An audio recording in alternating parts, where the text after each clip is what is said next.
What if I told you that scattered across our planet, hidden in dusty museum basements or buried deep beneath the earth, lie objects that defy all explanation? These are not just simple pots or tools. These are artifacts of incredible complexity, objects that seem to whisper of a forgotten chapter in human history. They are so advanced, so out of place, that they challenge everything we think we know about our ancestors. Could it be that these items are not merely the work of primitive humans, but instead echoes of a time when mankind was visited by beings from another world? The evidence, I believe, is compelling. Mainstream archaeologists and historians have their theories, of course. They offer explanations that fit neatly into the established timeline of human development. But do these explanations truly satisfy the profound mystery these artifacts present? I say no. In the year 1900, sponge divers exploring a Roman-era shipwreck off the coast of the Greek island of Antikythera made a stunning discovery. Amid statues and pottery, they found a lump of corroded bronze, which at first looked like just another piece of rock. But inside this unassuming lump was a device of breathtaking complexity, a system of interlocking gears and dials. This device, now known as the Antikythera mechanism, has been called the world's first analog computer. It is a true out-of-place artifact. Mainstream science tells us this was an astronomical calculator created by the ancient Greeks around the 2nd century BCE. But here's the problem.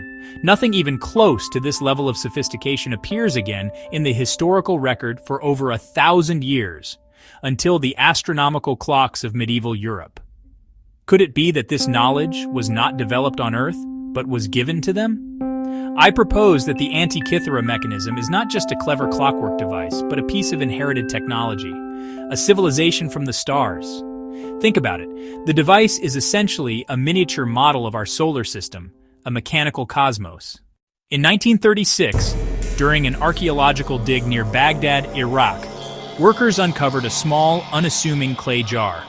Inside, they found a copper cylinder, and suspended in the center of that cylinder was an iron rod, held in place by an asphalt plug. This object, dating back to the Parthian Empire around 250 BCE, looks remarkably like a modern galvanic cell, or battery. Replicas of the device, when filled with an acidic liquid like vinegar or grape juice, have been shown to produce a small but steady electric current. What if this was just one small part of a much larger electrical system? Ancient texts from around the world speak of shining objects, powerful weapons, and illuminated temples. Ancient astronaut theorists propose that this was yet another piece of gifted technology from extraterrestrial visitors. Perhaps they taught our ancestors the basic principles, allowing them to create light and power in their ancient cities. In 1898, in a tomb in Saqqara, Egypt, archaeologists discovered a small 6-inch object carved from sycamore wood.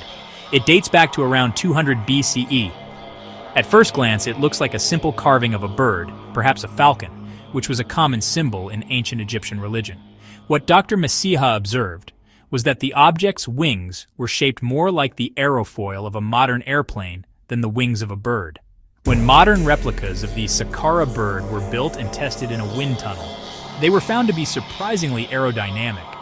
They could glide efficiently, suggesting that this was not just a simple carving, but a model of a machine designed for flight. What if the Saqqara bird is exactly what it appears to be, a scale model of an ancient glider? The ancient Egyptians were master builders and engineers. Is it so hard to believe they experimented with flight? Perhaps the Egyptians witnessed the flying craft of extraterrestrial visitors, the vimanas described in ancient Indian texts, or the fiery chariots of the Bible. The Saqqara bird could be their attempt to replicate the technology of the gods. In 1929, a remarkable discovery was made in the Topkapi Palace in Istanbul, Turkey. It was a map drawn on a gazelle skin parchment in 1513 by an Ottoman admiral and cartographer named Piri Reis. The map shows the coastlines of Europe, North Africa, and Brazil with incredible accuracy.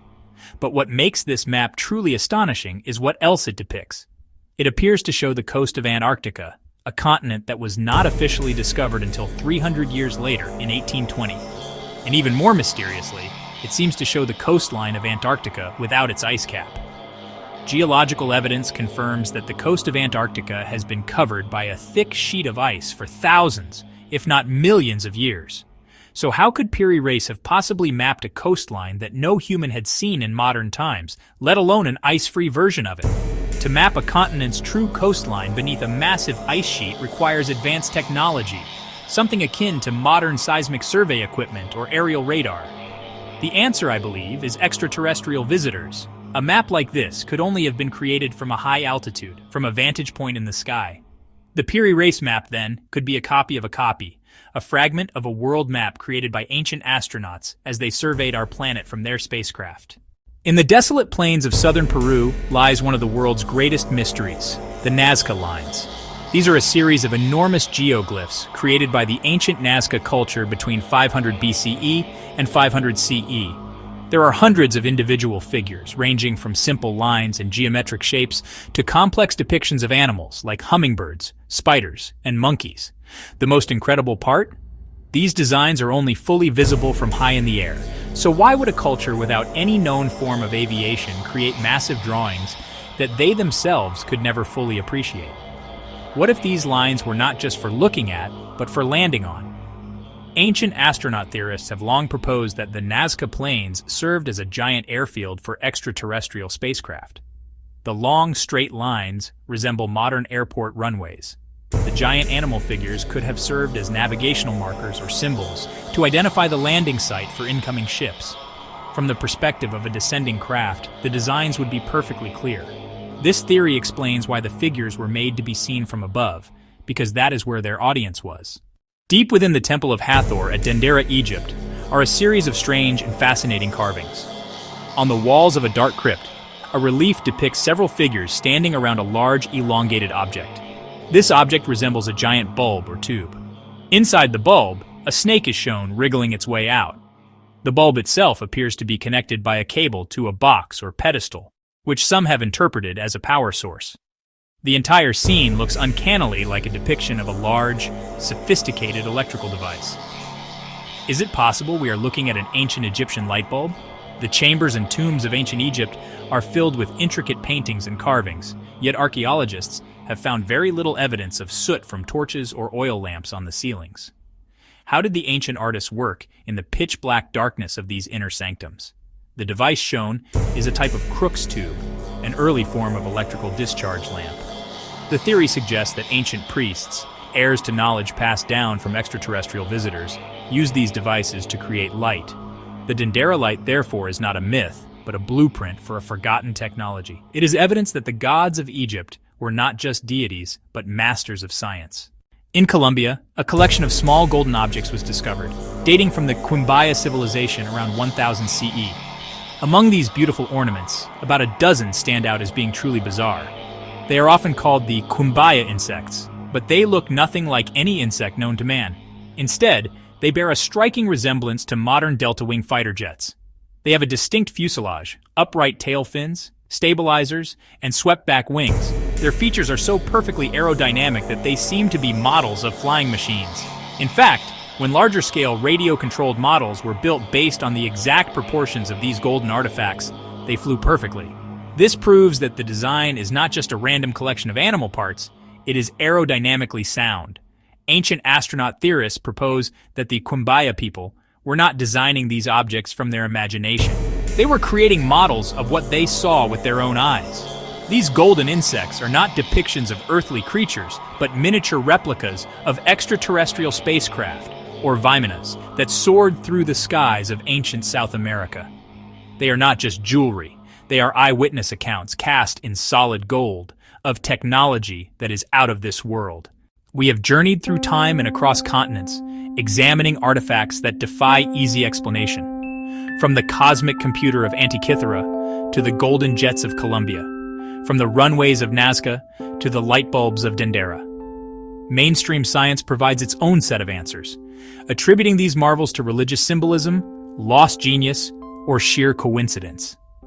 These explanations are safe, comfortable, and keep our established historical timeline intact. But are they the truth? When we look at the evidence with an open mind, another picture begins to emerge. It is a picture of a past that is far more mysterious and exciting than the one we read about in textbooks.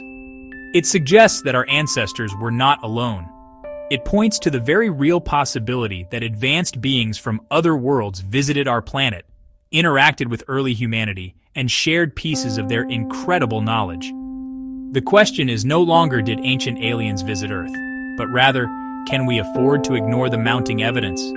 To dismiss all of these artifacts as mere curiosities is to close our minds to a profound truth about our own past. We must continue to ask the hard questions, to challenge the orthodox explanations, and to follow the evidence wherever it leads, even if it leads us to the stars. The debate is far from over. In fact, with every new discovery, with every ancient object that gets a second look, the case for ancient alien intervention only grows stronger. So, I leave you with this thought. Look again at these artifacts. Consider the mainstream theories, and then consider the alternative. What makes more sense? That our ancestors spontaneously developed and then completely forgot these incredible technologies, or that they had a little help? The answer, I believe, is all around us, waiting to be acknowledged. It is written in stone, etched in metal, and drawn across the desert plains. Our history is not what we think it is, and the proof has been here all along. You must decide for yourself.